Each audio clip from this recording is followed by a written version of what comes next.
ఇంధన రంగంపై చంద్రబాబు విడుదల చేసిన శ్వేతపత్రం అబద్ధాల మయమన్నారు.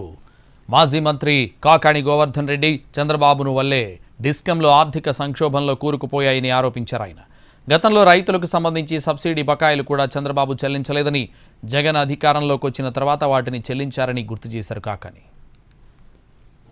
ప్రజలకి విద్యుత్ పంపిణీని గురించి తెలియజేయడం కన్నా కూడా జగన్మోహన్ రెడ్డి గారిని విమర్శించడానికి పనిగట్టుకొని ఇది తీసుకొచ్చాడు. ఎందుకంటే ఎప్పుడన్నా ఒక శ్వేతపత్రం విడుదల చేసేటప్పుడు ప్రజలకి దానికి సంబంధించినటువంటి అన్ని విషయాలు సమగ్రంగా తెలియజేయడానికి శ్వేతపత్రాలు విడుదల చేస్తారు. ఆయన వాటికి భిన్నంగా ఆ సాంప్రదాయానికి తిరోధకాలిస్తా జగన్మోహన్ రెడ్డి గారిని, గత ప్రభుత్వాన్ని విమర్శించడానికే వైఎస్ఆర్ కాంగ్రెస్ పార్టీ ప్రభుత్వాన్ని ఆయన పరిమితం కావడం జరిగింది. ఏదైతే నువ్వు ఉన్నప్పుడు సగటున 1.9% లెక్కన మొత్తం మీద 7.6% పెరిగితే, జగన్మోహన్ రెడ్డి గారు ముఖ్యమంత్రిగా వచ్చిన తర్వాత సెంట్రల్ ఎలక్ట్రిసిటీ అథారిటీ రిపోర్ట్ ఇచ్చింది. దాదాపుగా జగన్మోహన్ రెడ్డి గారి హయాంలో 25% డిమాండ్ పెరిగింది, విద్యుత్ వినియోగాన్ని విద్యుత్తును అందించడం జరిగింది అని చెప్పి ఇది